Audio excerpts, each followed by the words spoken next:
Abra Atos dos Apóstolos, capítulo 4, e nós vamos ler dos versos 32 até o capítulo 5, verso 11.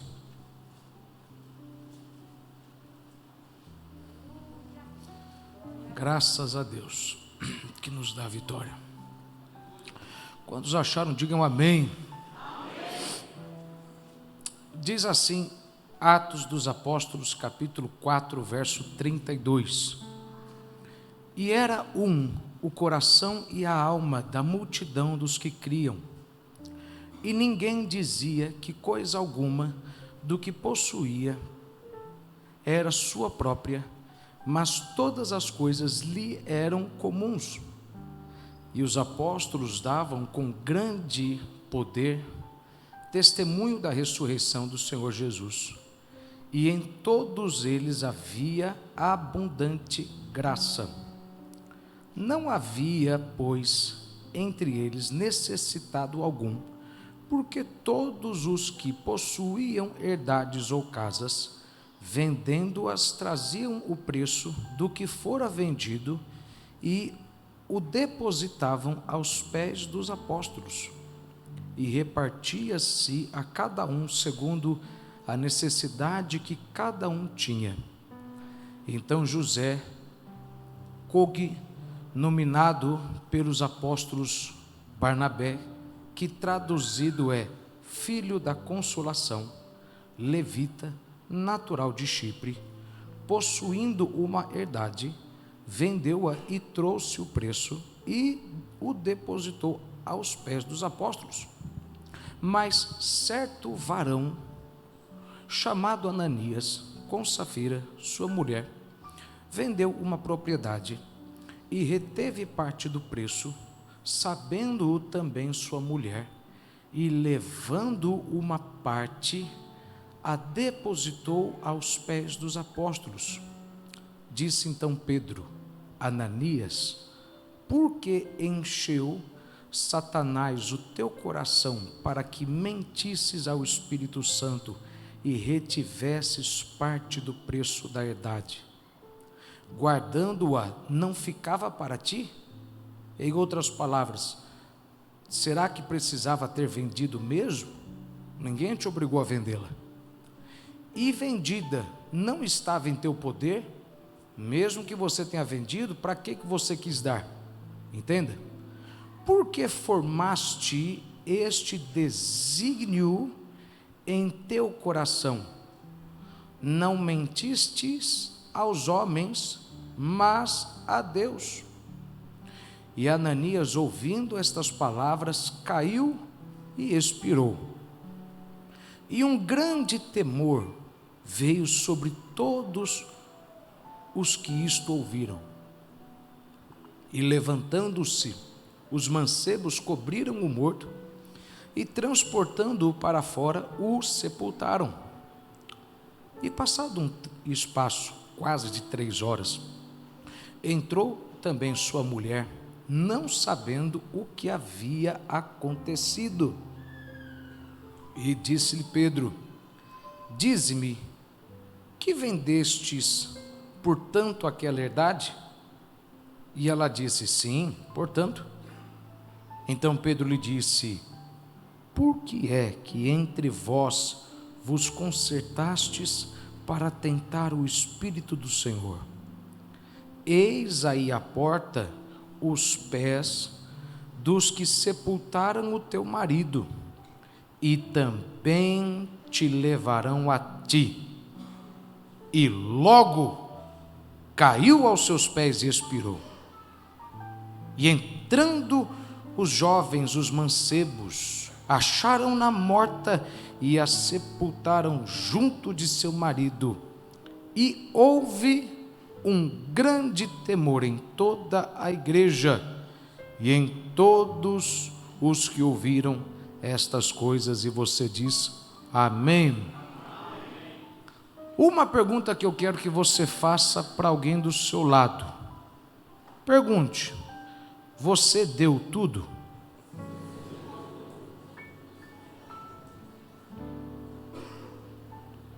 É isso que eu quero falar. Pergunte aí para outra pessoa: você deu tudo, irmão? Parece que você está com medo de falar, irmão.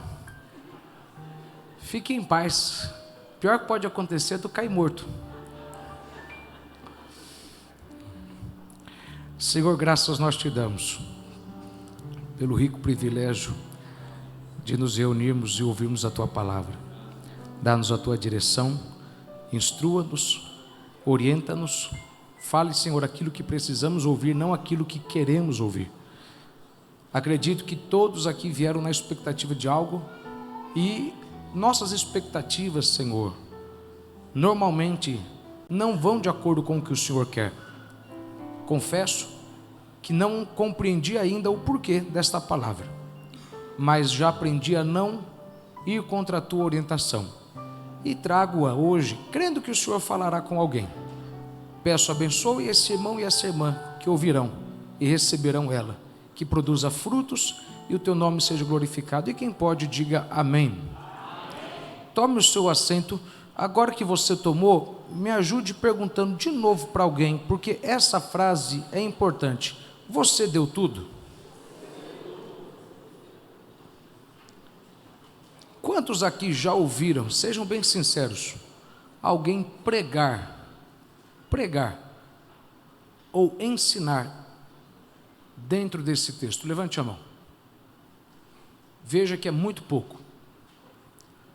Por quê? Porque é um texto complicadíssimo. Porque a maioria dos crentes acham que ele fala de uma coisa que não tem nada a ver com o que ele fala. E eu vou te dar hoje essa luz. Eu quero falar com você sobre 5 coisas. Eu quero que você anote essas 5 coisas. Primeiro, o problema. Segundo, o plano. Terceiro, o princípio. Quarto, a pena. Quinto, o propósito. O problema, na linha de baixo, para você anotar qual foi o problema.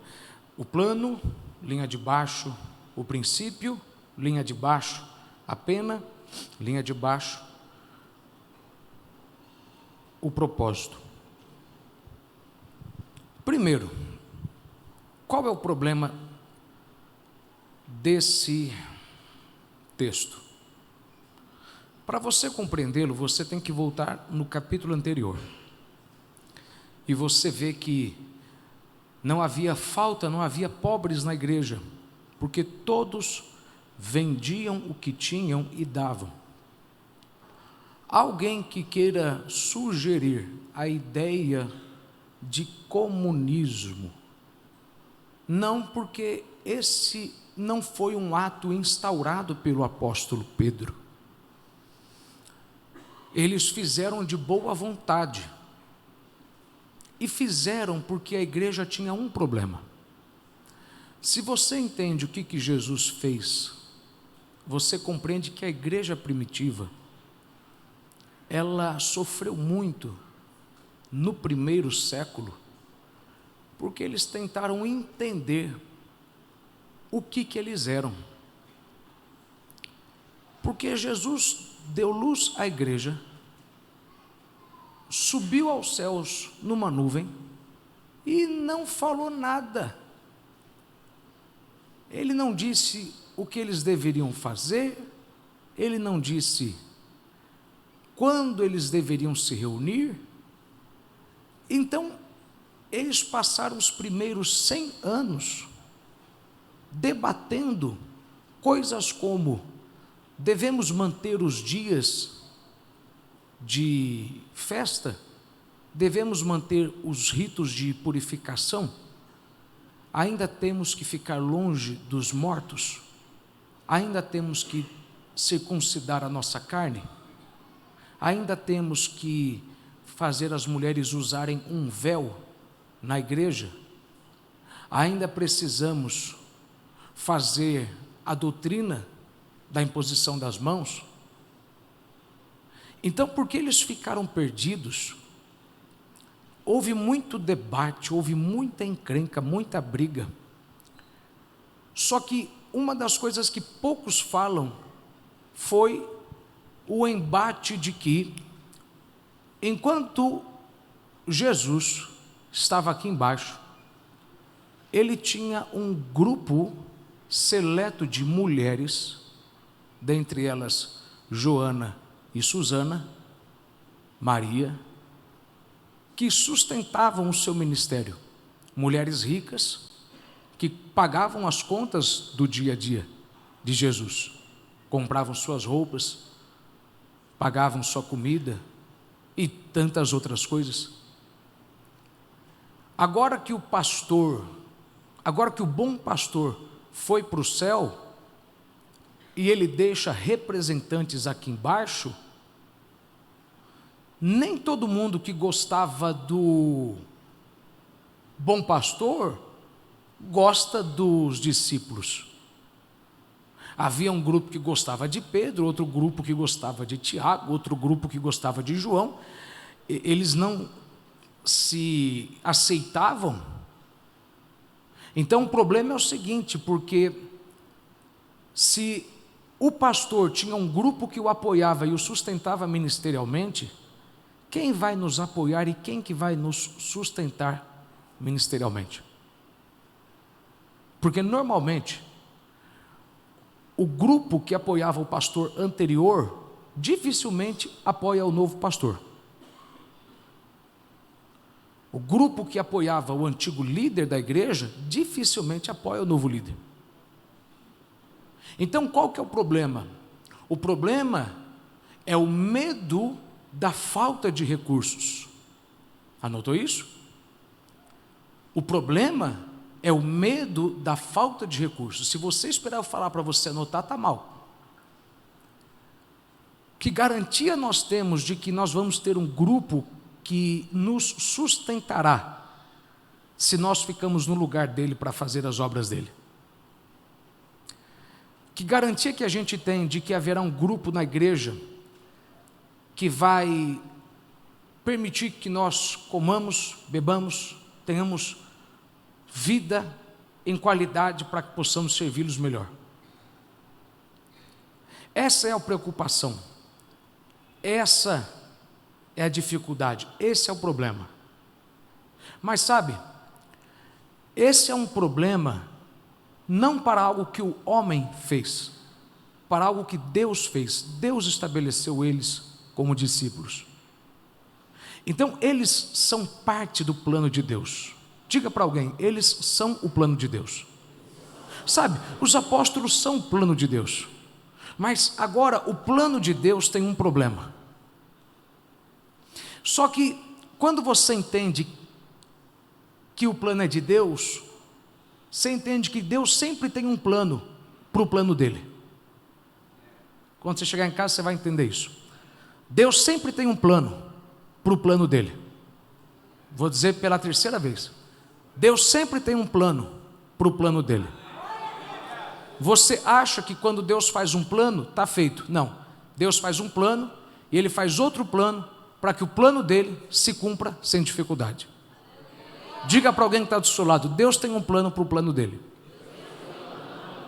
Sabe, aqui no Novo Testamento nós falamos da igreja de fato, mas essa não é a primeira igreja, essa é de fato a igreja, mas o prenúncio da igreja, ela começa no Antigo Testamento, quando Deus tira os filhos de Israel do Egito, leva eles para o deserto, leva eles para uma terra que eles vão adorá-lo, e ali Deus começa a primeira igreja. Só que é interessante que Deus já tinha um plano para sustentar a igreja no Antigo Testamento. Você vai lembrar que quando os filhos de Israel saem do Egito, eles não saem de qualquer forma. Primeiro, eles pegam todo ouro e toda a prata do Egito e levam com eles. E se você não lembra, era tanto ouro, era tanta prata, que quando eles foram começar a construir o tabernáculo, e Moisés falou, tragam o ouro para a gente fazer os utensílios. Chegou um momento que Moisés teve que falar, gente, chega, já tem demais. porque era tanto ouro. Sabe, se você parar para ver, eles trabalharam 430 anos e não receberam nada. Agora eles já tinham acabado de receber o pagamento deles, com correção de juros. E normalmente você tem que compreender que um pagamento, quando demora para ser feito, quando acontece, ele sempre vem em abundância.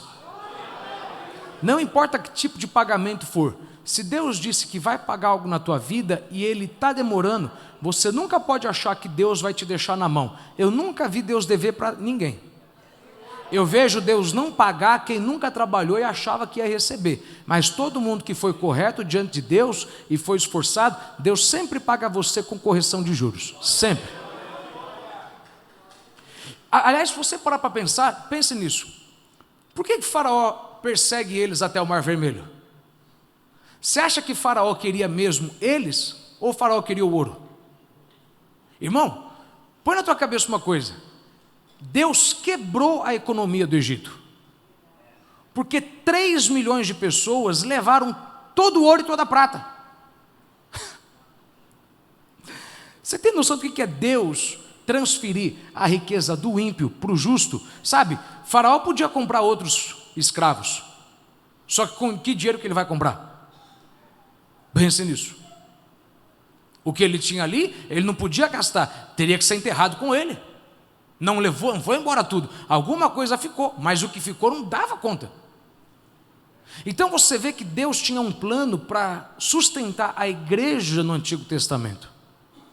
E Deus tinha um plano agora para sustentar a igreja no Novo Testamento. Aliás, deixa ele fazer só uma pausa aqui que eu quero que você compreenda isso. O diabo detesta perder pessoas, André. Ele detesta mais ainda perder dinheiro. Sabe por quê? Se o diabo perde você para Deus, ok. Mas se ele perde o dinheiro dele para você, se Deus cumpre a promessa dele e transfere a riqueza do ímpio para o justo, ele está com um problema. Ele perdeu o potencial que ele tinha de trazer outra pessoa para a mão dele. Porque normalmente o diabo prende pessoas pelo amor às coisas. E quando Deus faz um crente ter dinheiro, quando Deus transfere o dinheiro do diabo para o crente, a riqueza do ímpio para o justo, quando ele pega a coisa boa e entrega na mão de alguém que vai fazer bom uso da coisa boa, sabe, o diabo perde chance. Por isso que pessoas na igreja que não gostam de ouvir muito sobre dinheiro não entendem que quando a gente fala de dinheiro, a gente está falando de ter na nossa mão aquilo o que faz o diabo levar muita gente para o inferno, e a gente vai fazer bom uso disso, porque Deus não se importa de você ter coisas, Deus se importa de que as coisas não tenham você. Então quando a gente treina você, como a gente vai fazendo up, e a gente faz o Silex, quando a gente incentiva você a empreender, quando a gente incentiva você a prosperar e enriquecer financeiramente, a gente está simplesmente fazendo você entender o seguinte: quando Deus transfere para você dinheiro, o diabo perde parte do poder que ele tem de poder fazer com que pessoas continuem na mão dele, porque ele pega a coisa boa que é o dinheiro e usa para um intuito errado. Ele faz as pessoas terem o amor ao dinheiro, ele faz as pessoas se trabalharem, se venderem para ter dinheiro. É isso que é prostituição, é você se vender. E tem gente que se prostitui de várias formas. Ele se prostitui espiritualmente, ele se prostitui integralmente, ele corrompe seus valores, ele corrompe seu caráter. Só que quando a gente ora e a gente prega e a gente ensina para que você tenha mais dinheiro, você só pensa que a gente está falando para que você tenha abundância. Mais do que isso, a gente espera que você tenha aquilo que é bom e faça bom uso disso, porque te garanto, quanto mais dinheiro está na mão do justo, menos pessoas o diabo leva para o inferno. Menos. Pense nisso. O diabo, ele odeia perder pessoas, mas ele odeia perder dinheiro, porque o dinheiro ele usa de uma forma errada para atrair pessoas até ele. Então você vê que Deus tinha um plano. Diga bem forte: Deus tinha um plano. Deus tinha um plano para sustentar a igreja primitiva. E o plano que Deus tinha para a igreja primitiva era semelhante ao plano que ele tinha para a igreja no Antigo Testamento. Sabe, esse plano exigia uma coisa. Você conhece o texto, mas deixa eu ler só um verso anterior. Põe para mim aí. Mateus 6, verso 32 ao 33. Porque os gentios, sabe, você quase não percebe que Jesus está falando dos gentios. Porque os gentios é que procuram todas estas coisas. Pois vosso Pai Celeste sabe que necessitais de todas elas. Buscai, pois, em primeiro lugar, e a sua, e todas estas coisas. Volta ao verso 32. Mas olha o que Jesus diz primeiro. Porque os gentios é que procuram todas estas coisas. Deixa eu tentar te explicar o que Jesus está falando de forma clara. Ele está falando, se tu é crente, tu não está ansioso e preocupado com dinheiro. Se tu é crente, tu não está preocupado com pagar tuas contas. Se tu é crente, tu não está preocupado com um boleto que vai vencer. Porque tudo aquilo que você se preocupa, se torna prioridade na tua vida para você resolver. Eu vou te falar o que Jesus está dizendo, que é difícil tu crer. Sabe, enquanto você não mudar a forma como você entende a palavra, você nunca vai viver o resultado dela na tua vida. Jesus está simplesmente te dizendo que se tu é crente mesmo, tua preocupação não é dinheiro. Você precisa dele, ele é importante, a Bíblia diz que o dinheiro responde por todas as coisas, quer dizer que ele tem muita utilidade, mas você não tem disso uma preocupação, porque você sabe que, primeiro, Deus sabe do que eu preciso. Segundo, se você buscar primeiro, não é em segundo, não é em terceiro, é primeiro o reino dos céus e a sua justiça. Sabe, buscar significa, se você estudar, irmão, por que você tem que vir no culto de ensino? Porque se você não estuda o reino dos céus, você não está buscando ele. Buscar o reino dos céus é mais do que orar. Buscar o reino dos céus é mais do que você vir na igreja, é você aprender como o reino dos céus trabalham.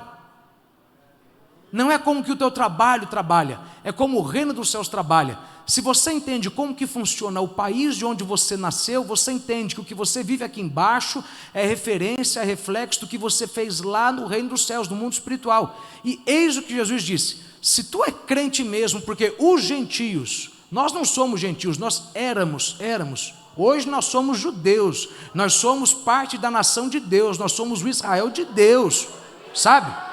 Nós fomos circuncidados, não na carne, mas no nosso coração. Quando alguém falar, tu é judeu, pode falar, sou, por adoção, mas sou. É bíblico isso. Se você compreende que nós hoje somos da aliança, você entende. Jesus disse, é uma ordem, para de se preocupar com dinheiro. Pergunta que eu te faço, você já viveu alguma fase na tua vida onde você não precisou se preocupar com dinheiro? Porque você sabia, eu estou andando no caminho, eu estou obedecendo e de algum jeito Deus vai mandar? 90% de vocês não pode, não, vou melhorar, 95% não pode falar isso. Porque minha esposa sabe disso, eu nunca orei para ter dinheiro, eu nunca me preocupei. Ela nunca viu fazendo campanha, vamos orar para Deus mandar. Por quê? Porque isso é você ir contra a ordem de Jesus. Irmão, pergunta que eu te faço, como é que você, que é pastor e tem coragem de pregar de Jesus, desobedece Jesus nesse ponto? Ele disse, se você está preocupado com isso, você não é meu filho. Porque se você é meu filho, você sabe que se você sendo mau sabe dar bom presente, imagine eu, que sei dar bom presente para você, e darei também o Espírito Santo. Eu suprirei todas as suas necessidades segundo a riqueza da minha glória. Não, mas isso é quando chegar no céu. Ô idiota, no céu tu não precisa de carro. Ô babaca, no céu tu não precisa de roupa, não precisa de dinheiro. Agora tu precisa de dinheiro, de carro, aqui para baixo. Agora por que ele não vem? Talvez porque você se preocupa demais com ele. Ele disse, se você buscar primeiro, agora primeiro não quer dizer se você colocar entre as primeiras coisas, sabe? Entenda, prioridade é no singular, não é no plural. Prioridades não existe. Você tem que escrever isso, porque você fala, essas são minhas prioridades. Bata a mão na tua boca e conserte o que você está falando. Não existem prioridades, sabe por quê? Como que você pode colocar no pódio, no lugar do primeiro lugar, duas pessoas? Não, esses são os primeiros lugares. Não, primeiros lugares, não tem. Tem o primeiro, tem o segundo e o terceiro. O primeiro só tem um. O que é buscar o reino dos céus? Eu poderia falar tanto sobre isso aqui, mas se fosse para te resumir Jesus está dizendo, se você primeiro aprender como funciona o meu reino e buscar andar do jeito do meu reino, fique em paz, as demais coisas vão vir para você. No meu reino, eu ensino para você que o dinheiro tem que trabalhar para você. Eu ensino para você isso. Eu ensino isso, eu te ensinei isso quando eu falei que eu dei para para outro eu dei 2 e para outro eu dei 5. E eles foram e trabalharam, eles não trabalharam com a sua carne, eles trabalharam com o dinheiro. Eu ensino você, sabe? Jesus te ensina a incentivar a sua mente, a procurar investir o teu dinheiro em bolsa de valores, em negócio, se você não leu isso na Bíblia. Ele incentiva você a fazer o teu dinheiro trabalhar por você e não você trabalhar para ter dinheiro. E você não leu isso na Bíblia. Porque se você usa o teu corpo para se preocupar com algo que vai sustentar você, você não entende que a maior preocupação tua tem que ser como que trabalha o reino dos céus. Tu não deu glória agora, né, irmão? Porque a tua mente religiosa é uma desgraça. Mas aos poucos a gente vai destruindo ela e vai fazendo tu ficar do jeitinho que Jesus quer. Diga aí para alguém que está do teu lado, prioridade. Não é de. Jesus está te dizendo, meu camarada, meu filho, companheiro, se tu acreditar nisso, tu vai ver que todas as coisas serão acrescentadas. Agora, não pastor, eu tenho procurado o reino, eu tenho procurado. Irmão, vou lhe falar uma verdade, se tu está procurando e as coisas não estão vindo, dá uma checada, tem alguma coisa errada. Porque a palavra não tem como mentir. É mais fácil você Porque tem gente que tudo para ele é, nossa, parece que nada do que eu faço está bom. Nada do que eu faço está bom. Parece que nada do que eu faço está bom. Bom, vou lhe falar uma coisa. Se o que você está fazendo não está dando resultado, é porque não está bom mesmo. A palavra ela faz efeito para 1, para 2 e para 3. Por que ela não está fazendo para você? Se você buscar de fato, como que vive um cidadão do reino dos céus? Como que deve ser um crente aqui embaixo? Se você vive isso, você vai receber todas as demais coisas. Os apóstolos têm um problema. Que garantia que a gente tem de que haverá um grupo que vai sustentar a gente, se quem gostava de Jesus não gosta agora do representante dele? Uma das coisas que Deus disse para Josué, que você tem que aprender isso, principalmente você que é líder.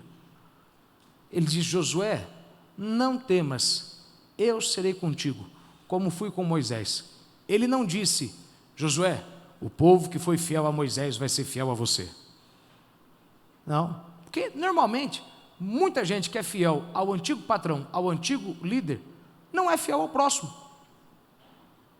E você fica desesperado, porque você não vê as pessoas que apoiaram o anterior te apoiarem, mas o que Deus disse para Josué foi, eu sou contigo, não importa se eles são com você, eu não estou nem aí se eles são com você, eu estou do teu lado, eu estou te apoiando, eu vou te promover, eu estou comprando a tua briga.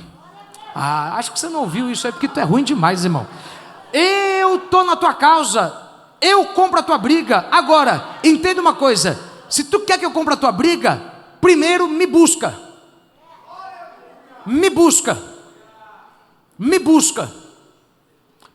Não busca o que eu dou, me busca. Não busca o carro que eu posso te dar, me busca. Não busca o casamento, o filho que eu posso te dar, me busca. Depois que eu ver que tu está me buscando mesmo, e tu está procurando andar na minha justiça, tu está se moldando, tu está se cortando, tu está cortando a tua carne, quando eu ver que tu está pronto, porque o teu coração está em mim e não nas coisas que eu tenho, aí as demais coisas eu vou te dar. Nem que para isso eu tenha que fazer você passar um aperto, não deixar o dinheiro vir, só para ver se tu continua me servindo e me adorando mesmo sem dinheiro. E eu vou deixar você ficar em dúvida se eu sou provedor, porque eu vou querer acreditar que eu quero ver se tu acredita mesmo que eu sou provedor. Oh, meu Deus, alguém precisava. Oh. Então, primeiro, me busca. Agora, se você vai buscar Ele, entenda isso aqui, meu irmão. Quem busca Ele, nunca dá o resto. Você dá o mais importante. Diz aí para alguém que está do teu lado: quem dá sobra, não recebe com sobra. Para de invejar quem vive com sobra. Quem vive com sobra é porque não deu sobra, viu? Quem não vive de sobra é porque não está entregando tudo. Quando Deus, ou você entrega tudo, ou não é nada. Tu se ofendeu em ouvir a gente pregar sobre dar tudo. Agora, aqui tudo que eu estou falando, irmão, o tudo para você pode ser várias coisas. Eu te falaria o seguinte: pode ser todo o teu dinheiro, pode ser todo o teu intuito. Você quer fazer para você, você está pensando em você. E você nunca vai ter de Deus a sobra, se você dá para Deus a sobra. Põe uma coisa na tua cabeça: tua vida está uma miséria, está te ofendendo. É porque tu tem que ouvir isso. Eu não tenho que ouvir isso, eu não tenho que ouvir, por isso que eu não estou me ofendendo.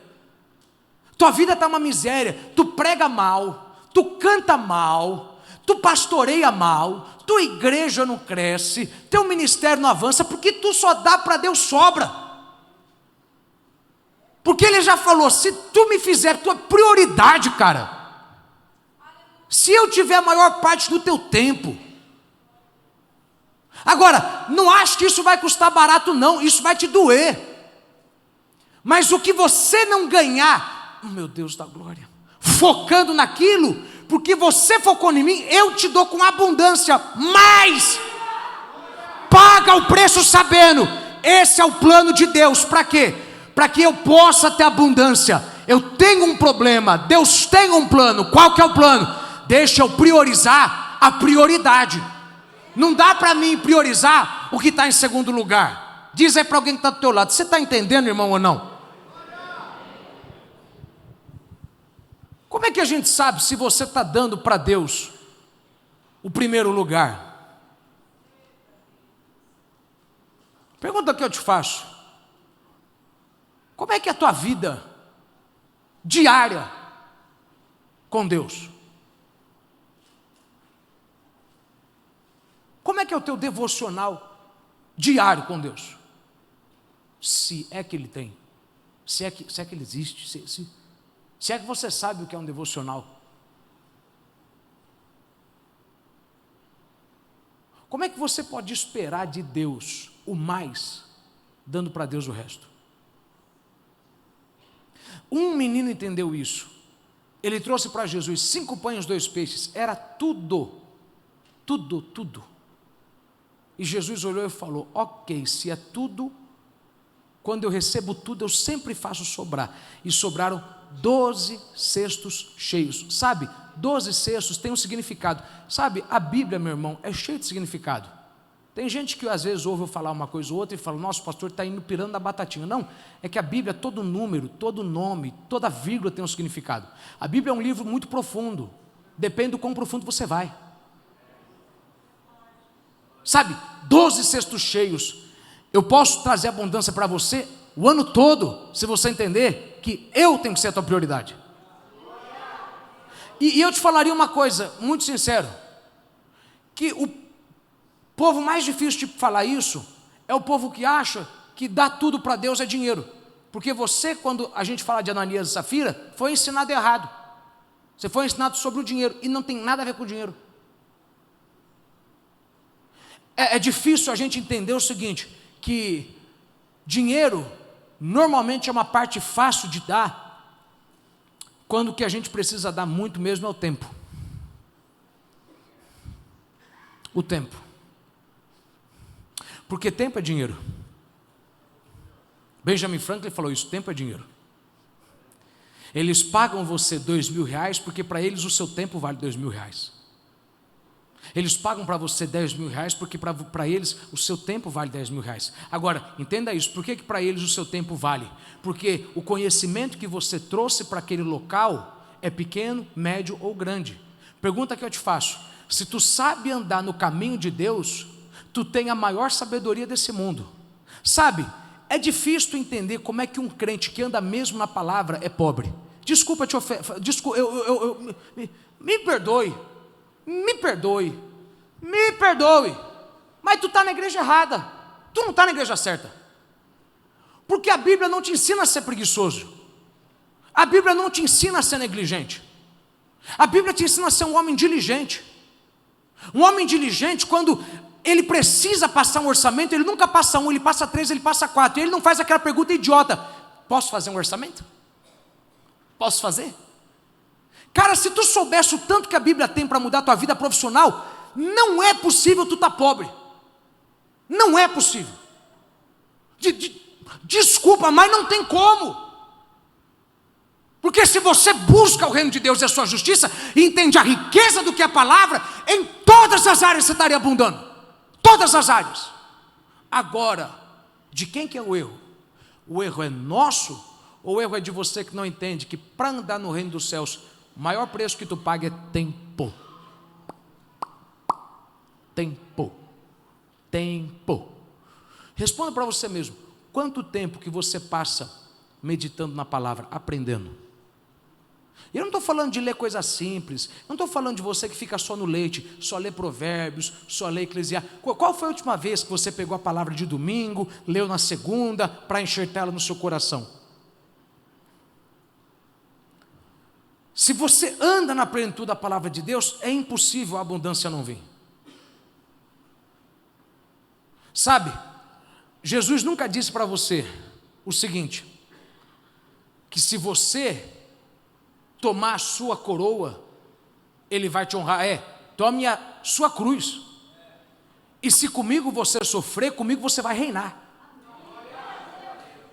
E para os estúpidos que acham que reinar é no céu, você vai reinar nessa vida, porque assim como Ele não como Ele será, como Ele somos nós neste mundo, não no próximo mundo, não no mundo vindouro, neste mundo, Ele é rei.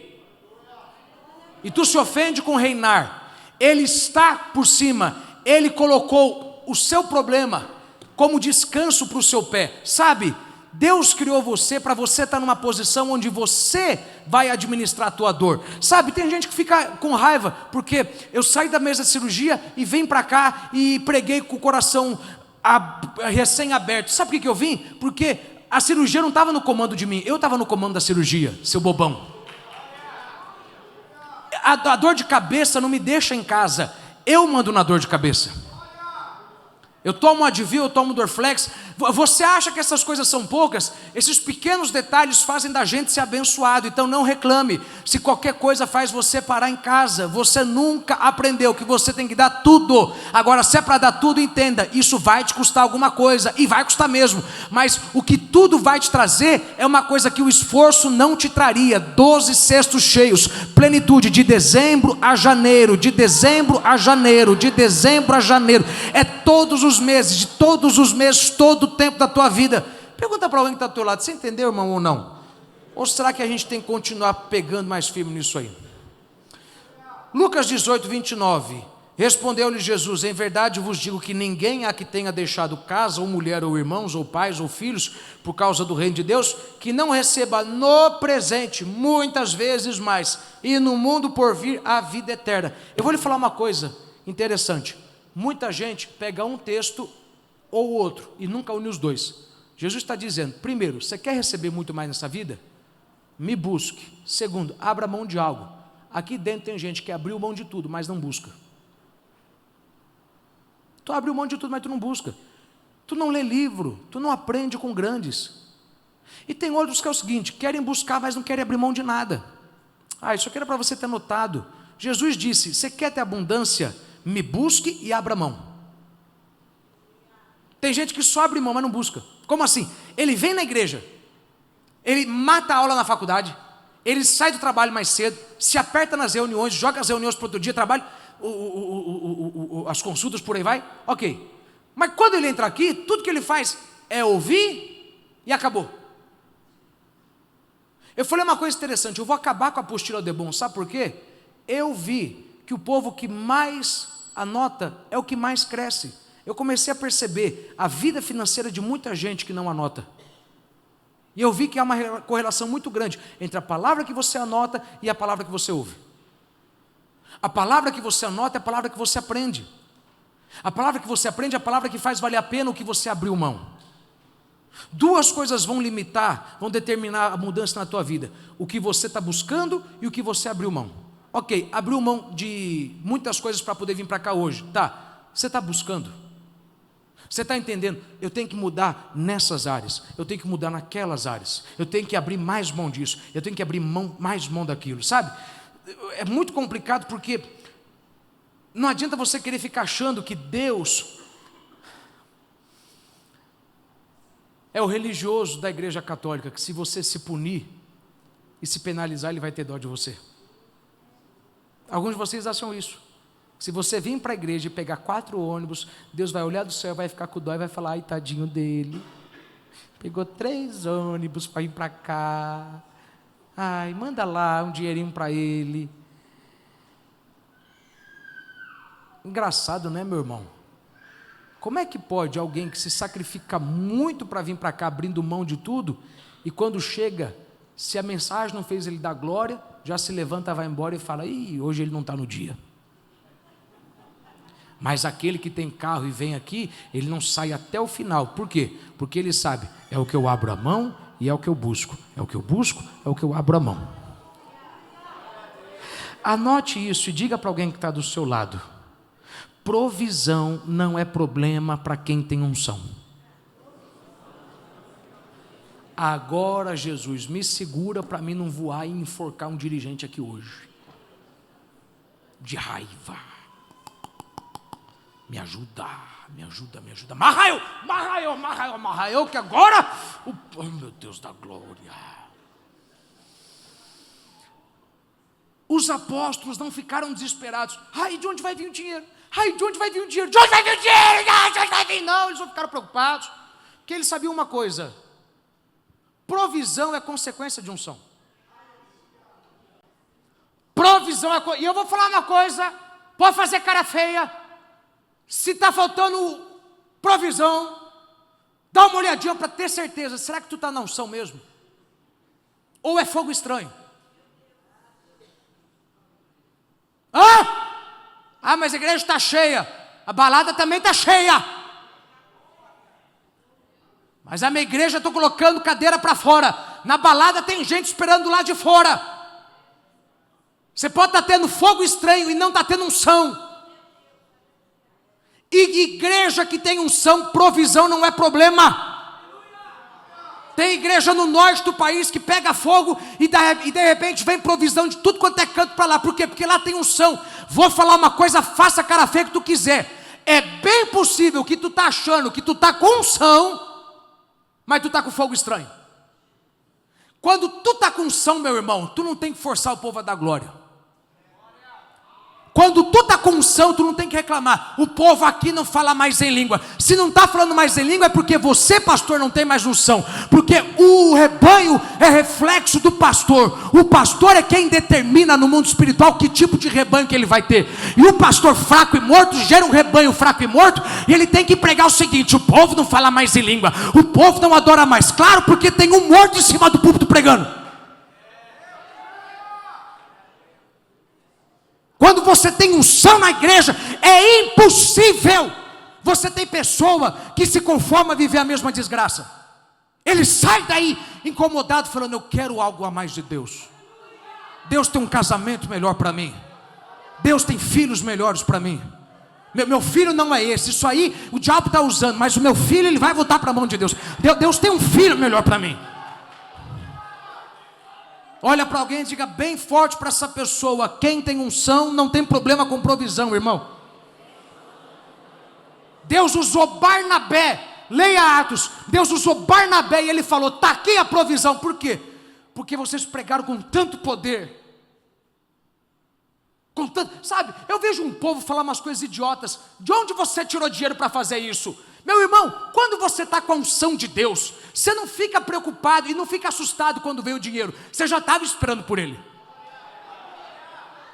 Quando você está na unção de Deus, você não fica assustado quando as coisas começam a acontecer, as coisas começam a se realizar e o livro caixa não aumentou, mas você terminou de comprar, você terminou de adquirir. E aí alguém fala, como é que está conseguindo? É porque ele tem uma coisa que você parou de ter, unção. Quem tem unção, a provisão é consequência. Jesus disse, os gentios é quem se preocupam com as coisas. Se você é meu filho, me busca a minha unção, busca a minha presença, e as demais coisas lhe serão acrescentadas. Me busca de dia, me busca de noite, ora antes de comer, ora antes de dormir, ora antes de sair de casa, ora quando chegar no trabalho, ora quando chegar na igreja. Se você me buscar, eu busco você. Se você me priorizar, eu priorizo você. Se você fizer de mim a pessoa mais importante, eu te coloco no topo da lista dos próximos a serem abençoados.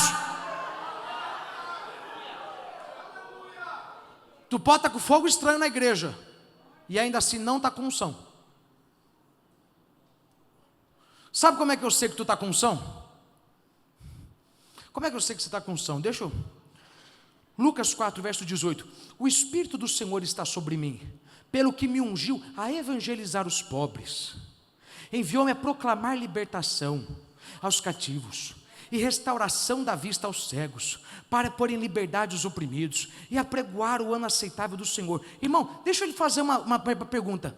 Na tua congregação lá, onde você congrega, com que frequência se ouve as pessoas testemunharem que Deus libertou elas da depressão, de uma doença, que Deus deu vista para elas? Ah, mas não tinha nenhum cego. Não, eu não estou falando desse cego físico, eu estou falando do outro cego, daquele que se conformou com a síndrome de Gabriela. Eu nasci assim, eu cresci assim, eu vou morrer assim. Qual foi a última vez que você ouviu alguém falando, meus irmãos, Deus abriu a minha visão e hoje eu sou um empreendedor, Deus abriu minha visão e hoje eu sou pregador da palavra, Deus abriu a minha visão e hoje eu sou pai, hoje eu sou mãe, hoje eu casei. Entende uma coisa aqui, meu irmão, unção, tu não sabe aqui, tu sabe quando acaba isso aqui.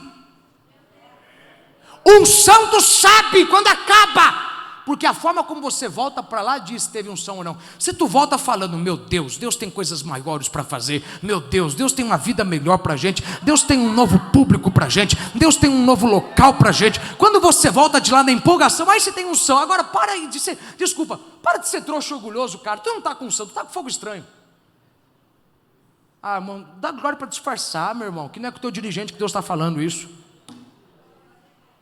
A frequência com que você ouve testemunho numa igreja diz o nível de unção dela. Cala a boca, Manuel, você está revelando o pecado do povo? Não sou eu não, é o Espírito Santo que está revelando. Com que frequência pessoas são libertas na sua igreja? Com que frequência as pessoas vêm e dizem, minha vida estava assim antes de chegar aqui e está assim hoje? No teu trabalho, unção é resultado, provisão é resultado de unção.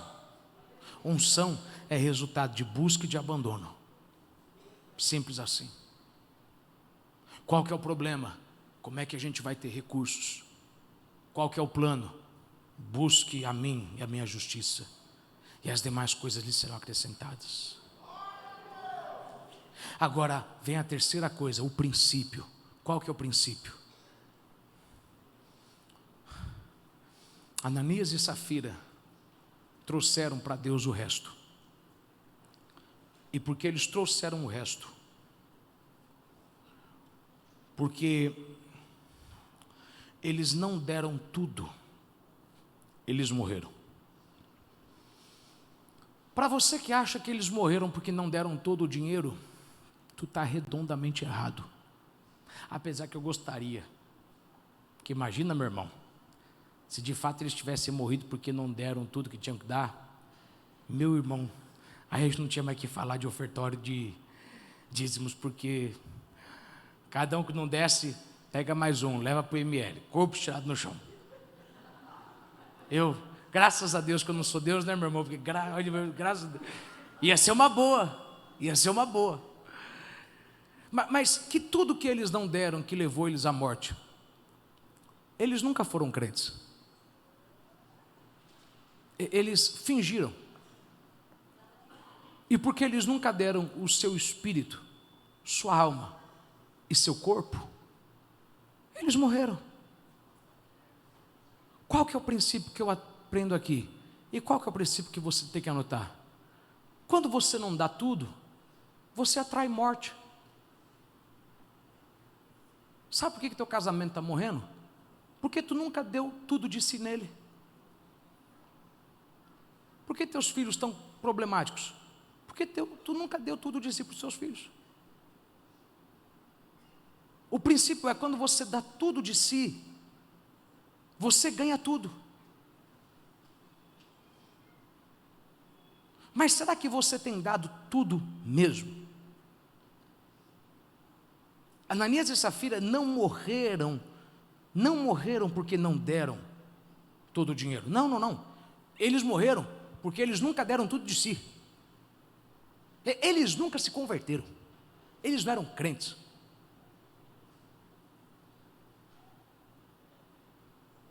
E é impossível tu querer muito de Deus se tu não é crente. Desculpe, existem leis universais. O que você planta, você colhe. Mas existe uma abundância que só vem. É interessante, esses dias eu ouvi uma pessoa falar dos bilionários que sobreviveram. E você vê John Rockefeller, você vê John Carnegie e tantos outros. Em algum momento a geração deles perdeu tudo. Só que se você vê os judeus, eles não perdem. Por quê? Porque eles compreendem o princípio do dízimo. Eles são devotos a Deus. Eles andam no que para nós já não é mais toda a palavra, mas uma parte da palavra de Deus. Então eles não perdem. A questão é que, infelizmente, tem gente na igreja que acha que você ganha pouco. Ganha pouco o quê? Seja pouco dinheiro, pouca saúde, pouca alegria, porque o outro tem mais habilidade do que eu. Olhe para mim. Você não ganha por conta da tua habilidade. Você ganha por conta do quanto que você investiu na tua habilidade. Vou repetir. Você não ganha por conta da tua habilidade, mas por conta do quanto que você investe nela. Tem gente que tem menos dons e habilidades do que você tem. E eles têm mais alegria, têm um ministério mais próspero, eles têm mais saúde. Por quê? Porque eles investiram no que eles têm, eles deram tudo de si naquilo. E tem gente orando para Deus, dá tudo para ele, e ele dá pouco de si. Sabe? Começa um curso, não termina o curso. Começa um discipulado, não termina o discipulado. Começa um aprendizado, não termina o aprendizado. Começa um casamento, no primeiro conflito foge dele. Então como é que você pode esperar que Deus te dê tudo, se você não dá tudo? Anote isso, o seu comprometimento aperfeiçoa o seu talento. Sabe, toca aí para mim rápido, faz uma sinfonia bonita. Não, isso aí eu toco, e você toca melhor do que eu. Não, isso aí eu toco, mas você toca melhor do que eu. Aí já é diferente. Eu tenho problema com as pretinhas, eu tenho problema. Eu tenho problema com os bemols, com os sustenidos, eu tenho um problema. Eu fico na parte de baixo, por quê? Porque eu nunca investi muito de mim nisso. Mas você investiu muito de você nisso. Por que você está orando para Deus te dar lucro e resultado numa coisa que você não investe tempo nisso? Aí eu quero pegar aquele bando de crente preguiçoso que joga tudo para Deus. Aí Deus, prospera o meu trabalho, prospera o meu emprego. Aí prospera. Tu entrou num negócio que você ainda está aprendendo como ele funciona. E você acha que Deus vai ouvir a tua oração. Deus não vai ouvir, pelo contrário, Deus te trouxe aqui para Ele falar, para de fazer oração que eu não vou responder. Por quê? Porque eu não dou dinheiro para você, eu te dou de acordo com o que você maneja. Se você só dá conta de lidar com um, eu te dou um. Dá conta de lidar com dois, eu te dou dois. Eu vou lhe dizer uma coisa, meu irmão, que você não vai gostar de ouvir, mas eu vou falar a verdade. Você ganha o salário que você aguenta administrar ele. E não é para você ficar triste. Basta você entender, Deus vai me dar conforme eu invisto. o quanto que eu invisto em mim mesmo, o quanto que eu aprendo. Eu não toco tão bem igual a ele, porque eu não dei tudo de mim para o piano, mas eu dei e dou tudo de mim para ensinar e pregar a palavra, e graças a Deus, Deus tem me feito muito próspero nisso. E você acha que o teu resultado tem a ver com o quanto você ora? Não, tem a ver com o quanto que você dá. Quando você dá tudo de si nisso, você ganha tudo. E você não pode querer tudo se você não dá tudo de si nisso. Se você der tudo para o teu casamento vai dar tudo para você. Se você der tudo de si para os teus filhos vão dar tudo de si deles para você. Se você der tudo de você para o ministério vai dar tudo que você precisa. Agora a pergunta é, você deu tudo? Tudo. Não é só o teu tempo. Você deu a tua mente? Você se esvazia para aprender de novo? Quais são as áreas da tua vida que você precisa passar uma borracha e falar, Senhor, me faz humilde para poder continuar aprendendo, porque não dá para mim dar metade de mim e esperar receber tudo. Não dá. Ananias e Safira tinham um problema, eles queriam um título. Sabe, se você ler com cuidado o verso final do capítulo 4, você lê o que a Bíblia vai falar de um homem chamado Barnabé. Se a Bíblia diz que Barnabé deu uma terra, não é porque ele foi o único, porque a Bíblia diz que não havia falta de nenhuma, não havia necessidade nenhuma na igreja. Só quer dizer o seguinte, que Barnabé, de todos que ofertaram na igreja, foi um que deu algo tão grande, tão generoso, que ele mereceu ser honrado. E aí quem estava do lado olhou e falou, a gente quer um título também. Só que eles buscaram um título dando pouco de si. Você já parou para perceber o seguinte, Jesus nunca falou, orem para que as almas venham. Jesus disse isso? Você tem medo de falar por quê? Não leu a Bíblia, né? Tudo bem, perdoo você. Não, perdoa não, porque quem tem que perdoar é você, Deus. Vamos lá. Jesus disse, orem para que os pecadores venham. Ele disse isso? Ele disse, orem para que os ceifeiros. Sabe por quê? Tem gente morrendo debaixo da ponte, porque você não deu tudo de si no ministério. Porque se alguém debaixo da ponte soubesse o Jesus que você conhece, ele não tinha se matado. Se alguém debaixo da ponte soubesse que Jesus salva, cura e prospera como você conhece, ele não tinha vivido a miséria que ele vive. E sabe por que ele não veio para a igreja?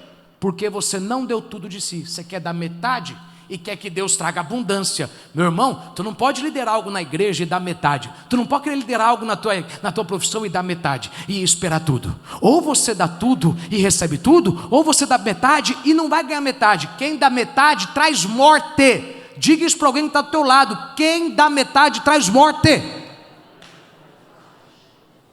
Não, parece que você está bravo comigo hoje, mas a prova de que teu casamento está mal pra caramba é que tu só dá metade do teu tempo para ele. A razão pela qual teus filhos, muitos dos problemas que tiveram, é porque você deu pouco do que você tinha para dar, e não tem como você querer receber muito se você dá pouco. Garanto para você, meu irmão, tem gente que está doidinho para mudar de vida, eles só não sabem a parte da palavra que você conhece, e porque você não deu tudo de si. Qual foi a última vez que você pegou o teu telefone, se é que você já fez isso, e falou, eu preciso esse ano ganhar essas almas, porque orar por elas não está resolvendo. Eu conheço uma parte que eles não conhecem, e eles não vão conhecer Deus por telepatia. Ai Senhor, fala do teu nome para eles. Para que falar do nome dele para eles? Ele já colocou o nome dele na tua boca, por que tu não abre a tua boca e fala? A igreja não cresce por culpa... me ajuda aí, porque eu acho que alguém vai ficar com raiva de mim, mas estou nem aí para você. A igreja não cresce por conta de você, que é negligente, não dá tudo. Não, mas eu tenho orado para Deus salvar ele. E você que sabe do que falar para ele, você que tem o telefone dele, sabe o endereço da casa dele, você pode ir lá fazer uma visita para ele e falar, vem cá, deixa eu te falar o seguinte, o Jesus que eu conheço fez isso na minha vida, e tu está numa situação complicada, e ele pode fazer a mesma coisa por você, mas tudo que você faz é o seguinte, estou orando por você. estou intercedendo por você. Qual foi a última vez que você pegou o teu cliente e deu uma palavra para ele de Deus? Sabe, quando chegar lá no céu, não reclama se você vê tua mão manchada de sangue, por conta de gente que tu condenou para o inferno, por conta da tua omissão. Não creio nisso. Experimenta, quando tu chegar lá, só não olha para mim não, eu já vou estar lá, meu irmão, em alguma esquina, curtindo a minha mansão, tomando meu chá gelado, vou estar falando com Abraão, jogando um golfe, alguma coisa, e o problema é teu, hein? Eu estou falando sério. A pergunta que eu te faço, qual foi a última, domingo agora a gente vai começar um desafio na Igreja Sede, de 7 semanas de crescimento. Qual foi a última vez que você fez um limite, você criou um norte para você? Você falou, eu não vou mais ficar insistindo para essas pessoas virem. Eu vou falar para elas o que elas não sabem. Eu não vou pedir para eles virem na igreja. Eu vou falar o que eu ouvi na igreja. Eu vou falar. É um mau exemplo, mas é mais ou menos assim. Se Maomé não vai à montanha, a montanha vai a Maomé. Mas infelizmente, você não pode receber de Deus o muito, quando você só dá metade. Lucas 6,38 diz algo importante: dai e ser-vos-á dado, boa medida, recalcada, sacudida e transbordando vos darão. Porque com a medida que medirdes, também vos medirão de novo. Entenda isso. O diabo não tem poder sobre a tua colheita. Alguns de vocês fazem oração errada. Eu vim te ensinar, irmão, aqui é uma escola, tu vai aprender hoje aqui. Para de falar, Senhor, o diabo está atrapalhando a minha colheita. Me acha na Bíblia, onde o diabo pode prender a tua colheita. O diabo, ele impede o teu plantio. Você dá tudo de si, na EBD, na tua igreja, nos jovens, no teu trabalho. Se você entende isso, você vai entender isso. Quando o diabo não quer que você colha, sabe o que ele faz? Ele mete uma dor de cabeça para você não sair de casa, porque ele não quer que você plante. Oh meu Deus, aprenda a lidar com o teu corpo. O diabo não está nem aí, ele sabe que ele não pode impedir a tua semente, mas ele pode fazer o que puder fazer, e ele vai fazer de tudo para o quê? Para fazer você não vir na igreja, não sair para assinar, para comprar, para negociar. Ele vai te dar uma dor na garganta, e você que é muito imaturo, nessas horas fica trancado no quarto, com a janela fechada, dormindo, se recuperando, e não entende, isso aqui é uma batalha espiritual, cara. Isso é profundo demais. Isso é uma batalha espiritual. Você tem que vencer o teu corpo, rapaz. Porque o diabo sabe, eu não posso impedir você de colher, mas eu posso impedir você de tentar de novo, de ligar, de ir, de falar, de pregar. Estou falando para alguém que sabe, meu irmão, o que é tu vir para cá se arrastando, e na igreja Deus falou a palavra certinha que Ele tinha que falar com você, Ele te tratou naquele culto, e você entendeu o seguinte: hoje eu vim aqui para poder semear uma palavra no meu coração, e agora que eu semeei, a minha semana vai ser abençoada, mas a minha semana teria sido uma desgraça se eu tivesse ficado em casa, não entendendo o seguinte, que o diabo, ele não me impede de colher, mas de semear ele me impede. Próxima vez que tu reclamar da tua vida financeira, não reclame para mim, reclame para você mesmo, porque o diabo está fazendo o seguinte: segura e não entrega, porque se tu entregar eu não posso fazer mais nada. Me ajuda a pregar, porque você tem 3 sementes na tua vida. Tu tem palavras, atitudes e dinheiro. Atitude demanda tempo, palavras, atitude e dinheiro. Diga para alguém que está do seu lado de novo: invista de novo, irmão.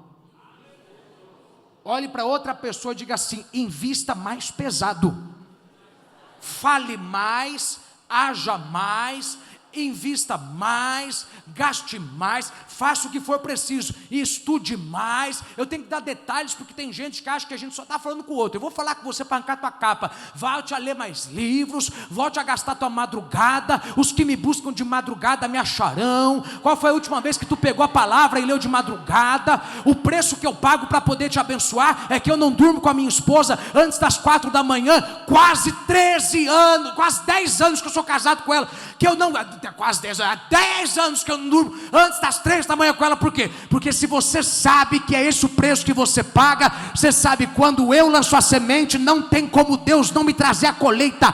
O diabo não tem poder na minha colheita, ele só tem poder de me impedir de lançar. Ele vai me fazer ficar com sono, mas eu vou tomar um café e vou vir para cá, vou largar a mão de ser esse crente de, ai, hoje não, hoje está frio, põe uma blusa sem vergonha, ai, mas hoje está assim, vai tomar um remédio, preguiçoso. Se fosse para tu ir para um show, tu ia. Para o jogo, tu ia.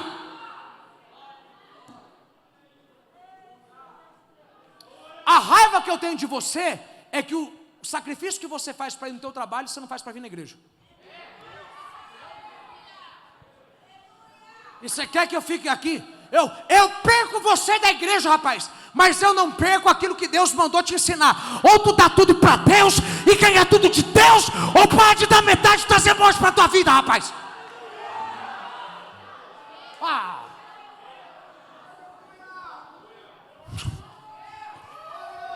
Diz aí para alguém que está do teu lado, apertou, né, irmão? Cadê o teu glória? Cadê o teu aleluia? Apertou. Quarto, anote aí, estamos terminando. A pena. Isso aqui eu quero que você entenda isso aqui rapidinho, porque a gente vai entrar no quinto. Alguém aqui já deve ter feito a pergunta: como que Ananias e Safira morreram, se eles estavam debaixo da graça, e a graça nos blinda da morte? Porque ele já morreu pelos nossos pecados. Antes que eu continue, lembre isso: eles mentiram para o Espírito Santo, eles não blasfemaram contra. São dois pecados diferentes. Blasfemar contra o Espírito Santo é você olhar para um movimento de Deus e falar, isso é o diabo. Só que não é falar na ignorância. Sabe por quê? Alguns de vocês, quando chegaram na igreja e vi aquele irmão dar lugar, tu falava, isso é coisa da carne, do diabo.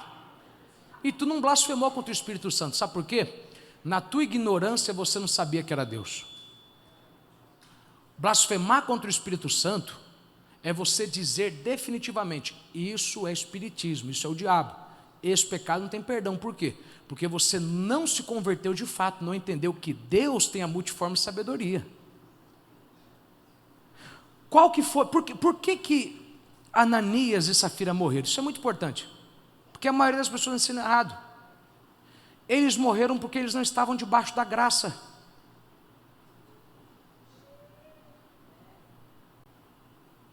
É complicado você entrar nisso, porque hoje quase ninguém mais fala sobre o evangelho da graça.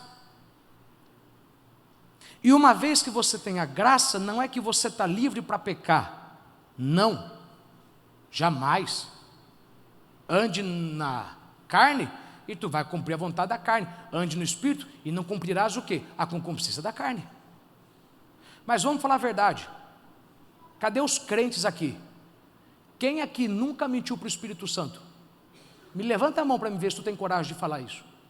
Tu fez voto com Deus, mentiu e não morreu. E aí? Quem aqui nunca mentiu para o Espírito Santo? Tu falou que ia ser leal ao teu antigo pastor e não foi. Então, por que a gente já pecou mentindo para Deus? Eles pecaram e morreram. Simples. Diz aí para alguém que está do teu lado, eles não eram crentes. Você sabe por que a igreja hoje não vive como deveria viver? Porque as pessoas querem viver debaixo da lei e não debaixo da graça, e é a graça quem permite, não é a lei, não são as obras da carne. Por isso que eu detesto esses Instagrams, Assembleando de Valor. Jesus chamou esse povo de filhos do diabo. Sério, e você está rindo. Esse povo condenou, esse povo levou muito mais gente para o inferno do que para o céu, por conta da lei. Não faça isso, não faça aquilo. Nunca pregaram sobre a graça. E eu falo mesmo, estou nem aí, estou andando para você. Sou mais assembleano que todo mundo, minha família abriu a Assembleia a Deus, mas é errado você querer definir uma teologia errada para os pastores antigos do que falar a verdade da palavra de Deus. Sabe, entenda isso aqui. Como é que eu sei que eles não eram crentes? Isso aqui é simples, eu vou ler vários textos para você, quem está aí, vamos rápido, que eu quero terminar antes de 9h30. Sempre quando você vai ler em Atos dos Apóstolos, você vai ler duas palavras, um certo homem ou um certo discípulo. Anote isso, em Atos dos Apóstolos, quando você vê escrito um certo homem, está dizendo de um ímpio, de um não crente, um certo discípulo de um crente. Vamos lá, só para você entender isso aqui, põe aí para mim, Atos 5, verso 1, olha o que está escrito, entretanto, certo homem, chamado Ananias. Quem que é esse Ananias? Espera aí, quem que é o Ananias? É esse de Ananias Safira, sim ou não? Entenda isso aqui, ele não é crente. Ele não é crente. Ele não nasceu de novo. Agora vamos para Atos 9. Ora, havia em Damasco um discípulo chamado, ou em outra tradução, um certo discípulo. Chamado o quê? Ananias. Quem que é esse Ananias? É o outro Ananias. É aquele que quando parou de frente para Paulo, quando Paulo estava cego, e ele falou, Paulo, Deus me mandou aqui para que os seus olhos sejam abertos. E caíram as escamas, e ele foi curado. E ele viu Ananias, Esse aqui era crente. Então você vê que é uma diferença. Vamos lá, só para outro texto aqui, para você compreender. Atos 8, verso 9. Ora, havia certo homem, chamado Simão. Gente, vocês lembram quem que é esse Simão? Esse Simão é aquele endemoniado, feiticeiro, macumbeiro, espírita, filho do cão, que viu os apóstolos curarem pessoas e falou, me fala quanto quer que eu quero ter esse negócio também. E o pior, lembra que esse aqui ele foi batizado, sim ou não? Por quê? Porque tem gente na igreja que é batizado nas águas, aparentemente fala em línguas, mas não são línguas, e infelizmente ele não se converteu, não é nascido de novo. Ah, não creio nisso. Olha a igreja católica, está cheio.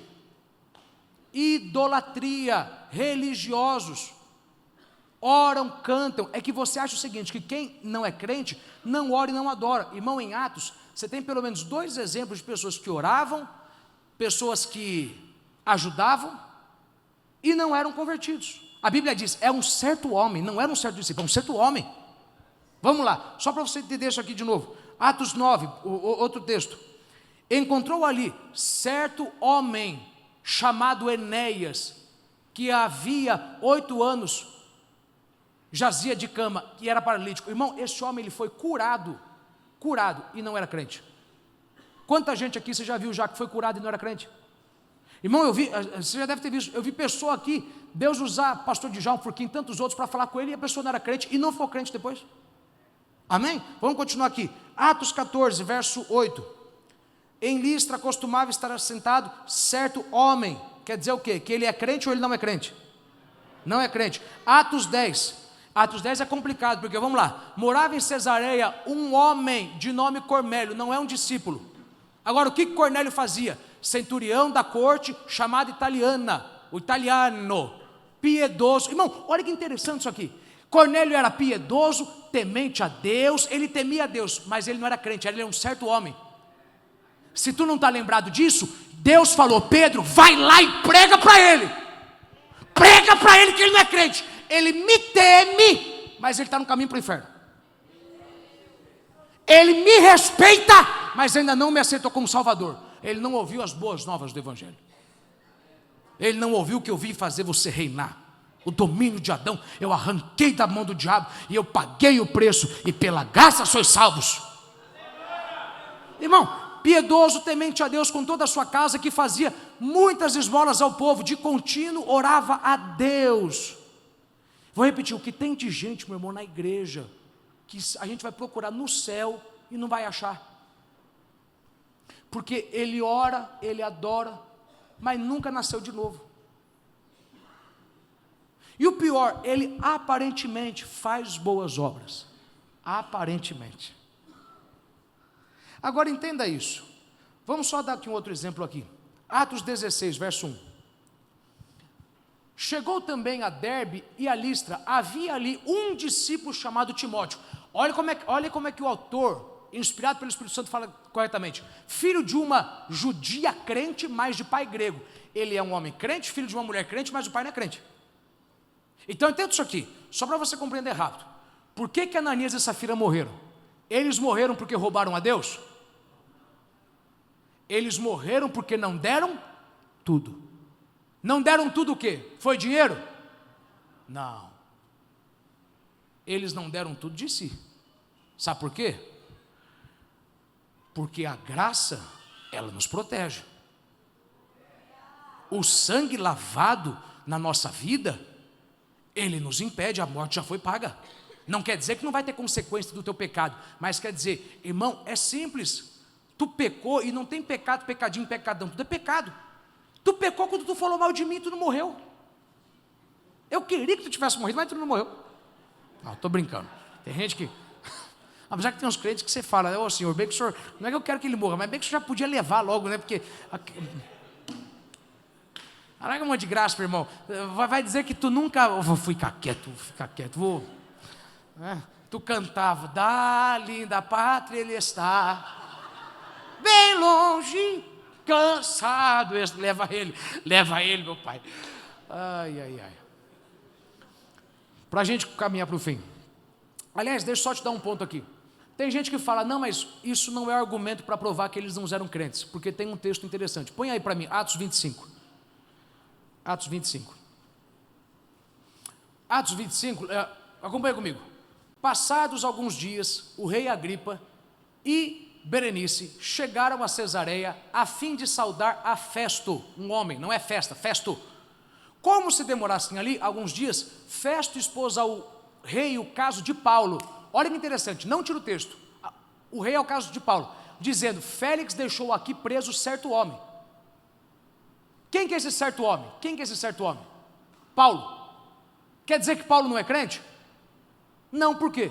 Porque isso aqui é uma citação, não é uma narração. Há uma diferença, entenda isso aqui. Narração é o que o autor escreveu inspirado pelo Espírito Santo.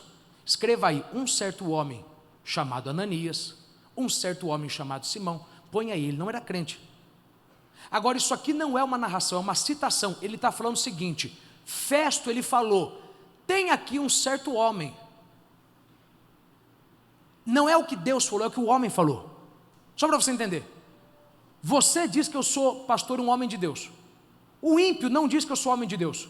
E só porque o ímpio diz que eu não sou homem de Deus, quer dizer que então eu não sou? Não. O ímpio não diz que eu sou pastor. Ele me chama pelo nome. Quer dizer então que eu não sou? Então esse texto aqui não é uma narração, é uma citação. Por que isso é importante você entender? Porque a gente parou de agradecer o fato de que a gente só não perdeu coisas na nossa vida por conta da graça. Se todo mundo aqui entendesse o quanto que Deus deveria ter te matado a tempo por conta do que você fez, tu não tinha sequer casado. Tu fala de Ananias e Safira, mas Ananias e Safira morreram porque eles não tinham o sangue de Jesus na vida deles. Eles eram infiltrados na igreja, que adoravam, mas não eram convertidos, ofertavam, mas não eram convertidos, participavam da Santa Ceia, mas não eram convertidos, porque se fossem, Pedro tinha chamado ele no canto e tinha repreendido, porque quando você peca, você não morre, você é repreendido. Se ele morreu, é porque ele não tinha o sangue que falasse, espera aí, mas o pecado dele já foi pago, repreenda ele, mas matar não, porque alguém já morreu por ele. O que eu quero que você entenda isso é a pena, que pena que é essa? De que eu e você não deveríamos estar aqui, mas a graça de Deus falou mais alto. Olha para alguém e diga assim, meu irmão, eu só tenho a agradecer a Deus, irmão. Diz aí para alguém que está do teu lado, não importa o quanto que você ganhou ou deixar de ganhar, o que importa é o que não aconteceu. Porque ainda, meu irmão, que tu não fecha o contrato, ainda que tu não tenha o que está pedindo, se você sabe que era para você não estar aqui, era para ter morrido, porque pecou, em coisa pequena, em coisa grande, mas pecou, e todo pecado, ele te impede para Deus, mas a graça parou na frente e falou mais alto. Tu nunca mais vai levantar esse nariz, meu irmão, só porque tu ora mais do que o outro não. Deixa eu te falar uma coisa, o outro pode estar sendo mais usado por Deus porque ora, mas a misericórdia que se renovou na vida dele é na mesma medida da misericórdia que se renovou para você. Então, ao mesmo tempo que existem níveis de santidade diferentes, existe um nível que é igual para todos. Qual? Ele já pagou o preço por todos. Então, não tem nada que você tenha feito que me impeça de chegar com ousadia para Deus, porque se o sangue dele me lavou e lavou você, maravilha, não há nada que nos impeça. Quando você entende mais sobre graça, você recebe mais bênçãos de Deus. Lembre isso, anote isso aí rapidinho. Vamos lá. Consistência te fará chegar lá. Gratidão te fará aumentar o que está lá. Tu quer chegar num grande lugar? Seja consistente. Tu quer aumentar o que Deus te deu? Seja grato. Como seja grato? Lembre, foi pela graça. Para você que se esquece do que é graça, tu está gordo igual um burro. Tu está gordo igual um... Eu vou ficar quieto aqui porque a mãe vai me bater depois aí. Tu está gordo, gula é pecado, e quando tu quis comer aquela bolacha a mais e tinha gente passando fome, e tu jogou aquele resto de comida, você sabia que a graça falou mais alto? E falou, não mata ele. É para você graça não, para você a graça é se você matou, se você fumou, se você roubou, e nas coisas pequenas, e naquele resto de comida que tu jogou fora.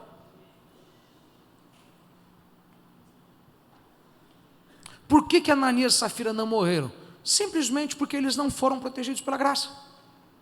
Se eles fossem, veja, entenda isso aqui, Eclesiastes 8, verso 11, e eu vou para o 5º e termino. Põe aí para mim. Visto como se não executa logo a sentença sobre a má obra, o coração dos filhos dos homens está inteiramente disposto a praticar o mal.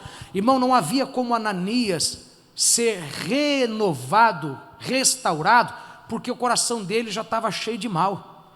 A Bíblia diz, Satanás encheu o teu coração. Irmão, para tu encher alguém tem que estar vazio.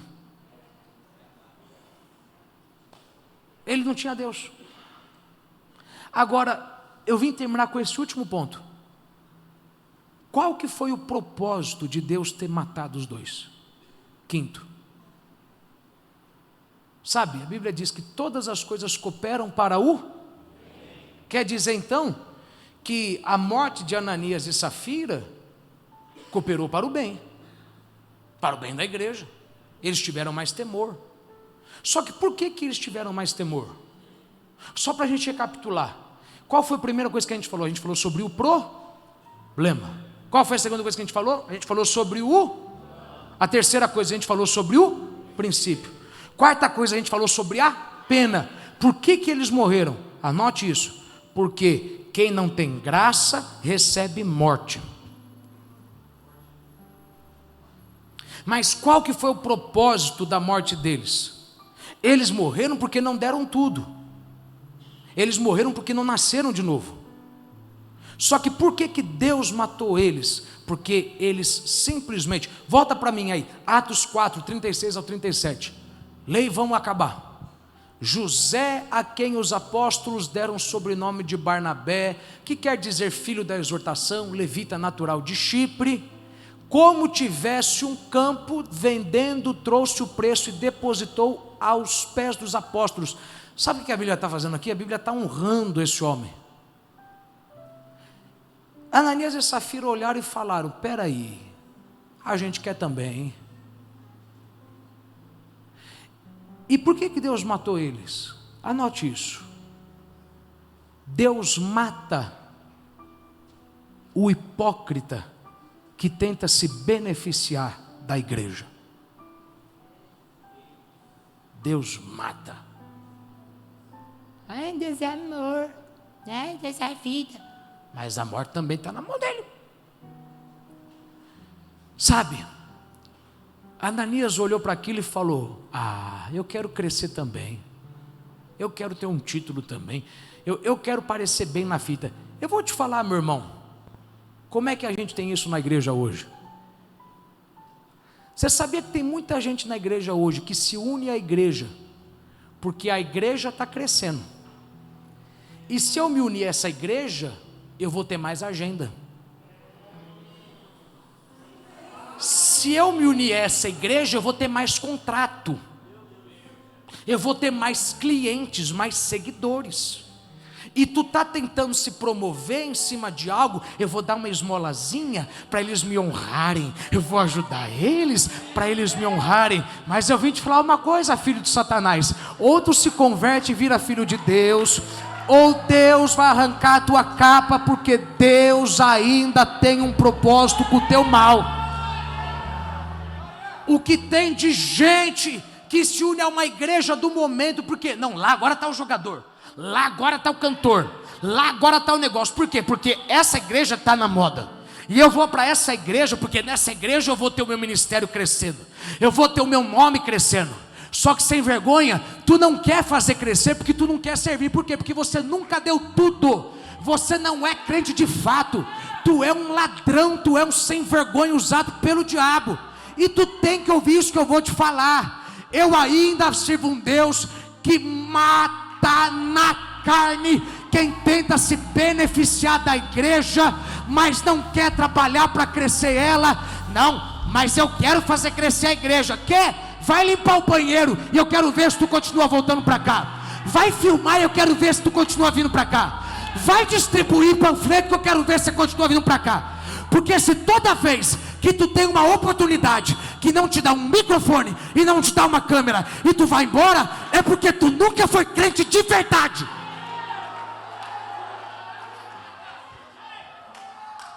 Agora, você acha que Deus vai deixar? Eu vim pregar é pra gente que podia estar gastando tempo com o justo e está gastando tempo com o ímpio. Deus não vai deixar a gente passando perda. O tempo que a gente gastou com esse bando de filhos do Satanás, investindo neles para depois eles saírem e se rebeliarem, fica em paz. Quando Deus põe a mão de uma forma tão alta que Ele fala: não brinca mais com o meu reino, não brinca mais com quem é meu filho. Você usou o tempo deles, e o tempo que tu gastou deles, eles poderiam ter ganhado almas lá no DIC, gente lá no Alphaville, eles poderiam ter visitado o hospital, mas porque você quis ser um hipócrita. Entende isso aqui? Entende isso aqui? Na Grécia antiga, o passatempo favorito dos gregos era teatro. Diga, foram os gregos que inventaram o teatro. Diga. Só que o teatro era o seguinte: tinham poucos atores para muito personagem. Então você tinha 4 atores para fazerem 8 personagens. E sabe como é que eles faziam? Eles entravam com uma máscara, faziam um personagem. Aí eles voltavam, trocavam, pegavam uma outra máscara e faziam um outro personagem. Sabe como isso se chama? Hipócrita. Sabe o que significa hipócrita? Hipócrita. Sabe o que significa hipócrita? Do grego, ator. Ator.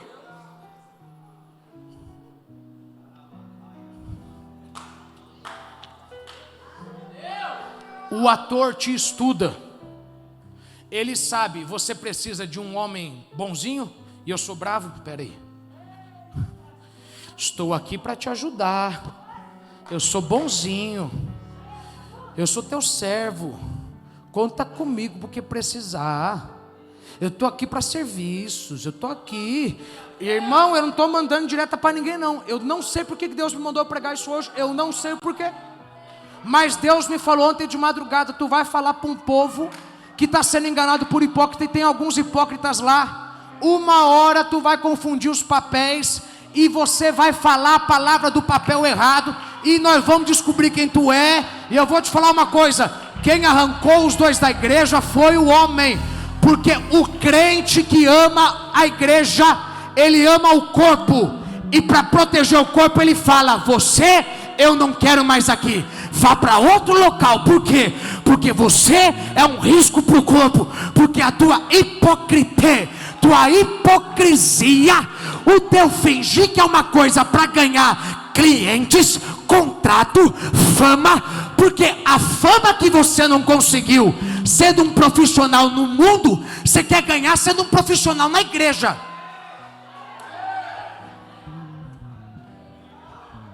As construções que tu não fez no mundo, tu quer fazer aqui, e falar: eu sou dono da construtora. E sabe o que Jesus mandou dizer para você? Que ele ainda é quem tem a vara e o cajado. O cajado é para a ovelha, o cajado traz a ovelha para perto, mas a vara é aquele pedacinho de bastão que ele pega e dá na cabeça do lobo. E ele mandou eu falar uma coisa para alguém: fica em paz, eu estou tratando e vou tratar mais ainda com os hipócritas. Então não se assusta se tu começar a ver o hipócrita sair daqui, não vir mais nos cultos, até começar a sentar no fundo, depois ir para a galeria, para depois ir embora. Porque o hipócrita, ele não fica no meio da igreja. Quer crescer usando o nosso nome, quer ajudar a gente para sair na foto, para usar o microfone, e o tempo que ele gasta da gente, a gente poderia estar gastando com quem tem resultado. Eu vou ser sincero, vira e volta eu digo isso para uma pessoa, vira e volta eu digo isso para alguém: olha, muitos de vocês já ouviram falar isso, quando precisar me chama, e me chama sem pensar. Mas tu vê eu falando isso para você o tempo todo? Porque o hipócrita não tem que ficar fazendo o mesmo personagem. Ele faz uma vez porque ele tem caráter. Caráter é isso aqui é isso aqui é aqui, é na China. Por isso que é caractere, caráter. Isso aqui é a mesma coisa em todo lugar. E se eu falei conta comigo, conta comigo. Cuidado com gente no teu trabalho, na tua igreja, que fica falando tempo demais. Conta comigo. Cuidado, irmão, eu não sei por que Deus mandou falar isso, mas ele falou: vai pregar, porque eu vou arrancar hipócrita. Não é só da igreja, dá uma glória a Deus. Eu vou arrancar o hipócrita da tua vida. Levanta a mão bem alto aí, agradece a Deus. Deus está arrancando o hipócrita do teu trabalho, Deus está arrancando o hipócrita da tua casa, Deus está te protegendo. Não se assusta se daqui até o final do ano Deus mudar o quadro societário, Deus mudar os atendentes, Deus mudar o gerente, Deus mudar o teu supervisor. Fica em paz, até o final desse ano você vai ver Deus protegendo você de perder tempo, de perder dinheiro com hipócrita.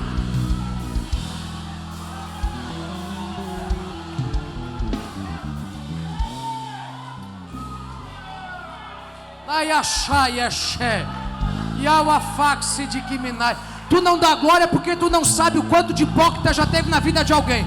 Mas alguém aqui sabe, você foi roubado, foi traído, mas fica em paz. Eles podem enganar você, mas não podem enganar o Deus que está em você. Não é à toa que Deus já está te falando de alguém faz tempo. Deus está te falando: manda embora, dá linha, joga ele para fora. Esse hipócrita, ele vai te trazer trabalho, ele só quer estar na foto.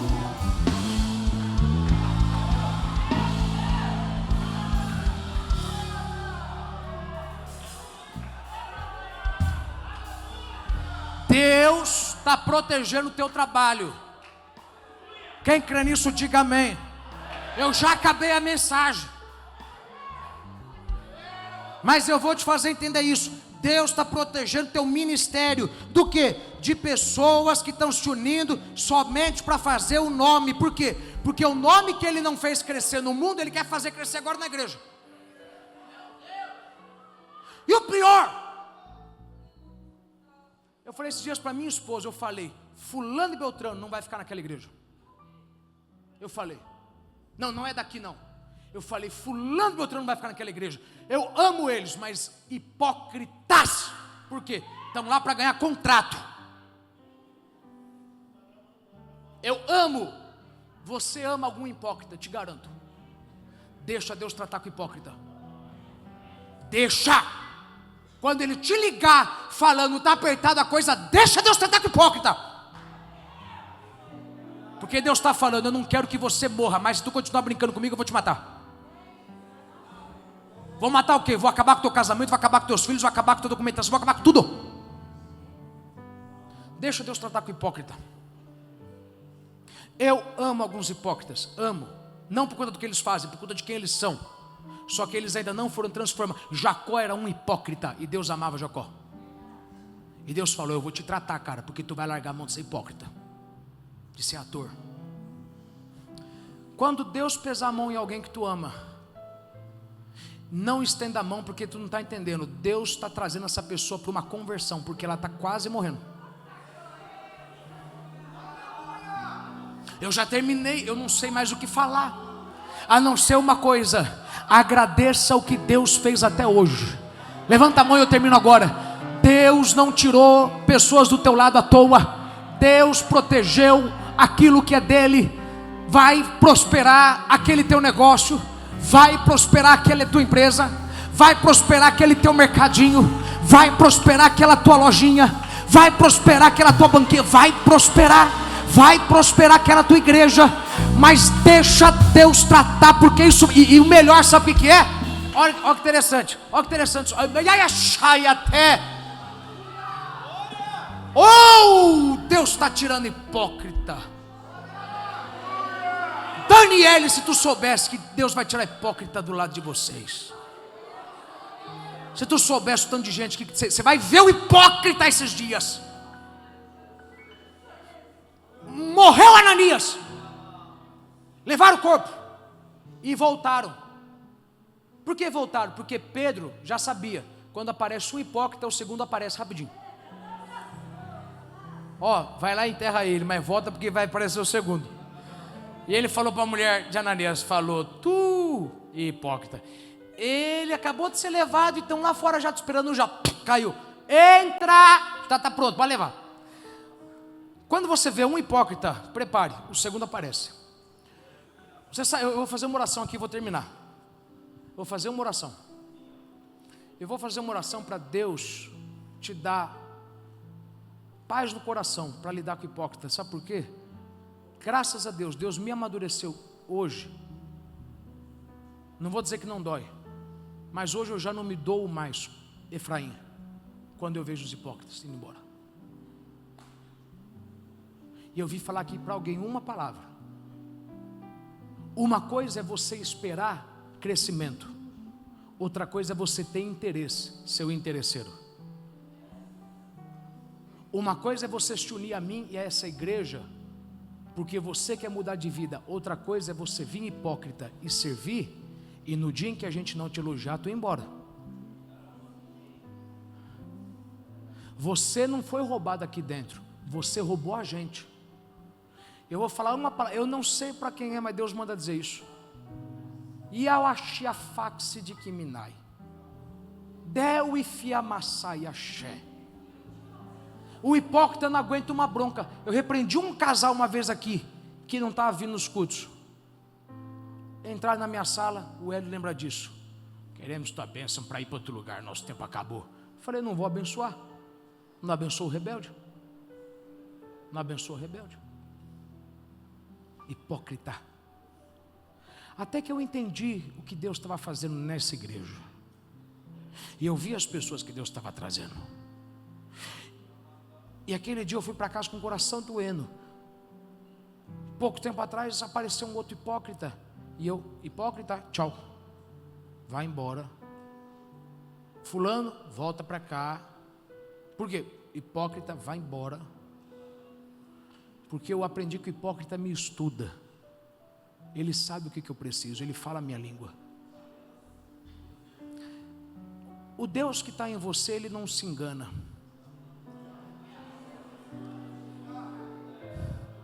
Alguns de vocês é uma amizade que dura há anos. Deixa Deus mandar embora o hipócrita.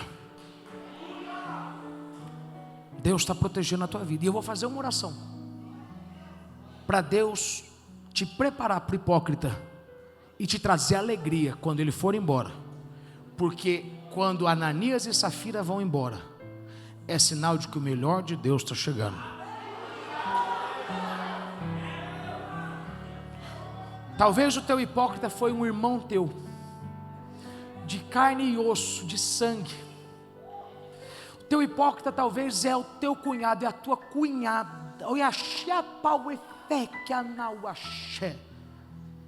Não quer dizer que ele vai ficar assim, mas Deus está te falando: eu vou tratar o hipócrita,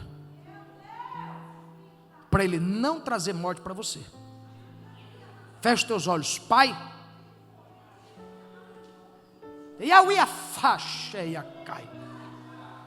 alegra o coração de alguém aqui que vai celebrar a limpeza do caminho, porque o Senhor vai remover e o Senhor vai mostrar. Cresceu com o hipócrita, sem o hipócrita vai crescer muito mais. Deus dá alegria para essa mulher, faz ela sair daqui hoje entendendo que o Senhor é o Deus que defende a causa dela. Alguém aqui tem ofertado e dizimado para ver algo crescer na vida, mas o Senhor vai limpar o hipócrita, porque o hipócrita não vai crescer do lado da semente. E eu te agradeço porque o Senhor vai fortificar o coração de alguém. Te agradeço porque o Senhor está tratando com alguém aqui hoje, e o Senhor está falando: ou tu se converte logo e põe o teu coração na minha obra, ou então para de vir por interesse, que eu vou tratar com você, hipócrita. E eu te agradeço por essa palavra, e quem acredita nela, diga amém. Dá um aplauso para Jesus, que foi pesado.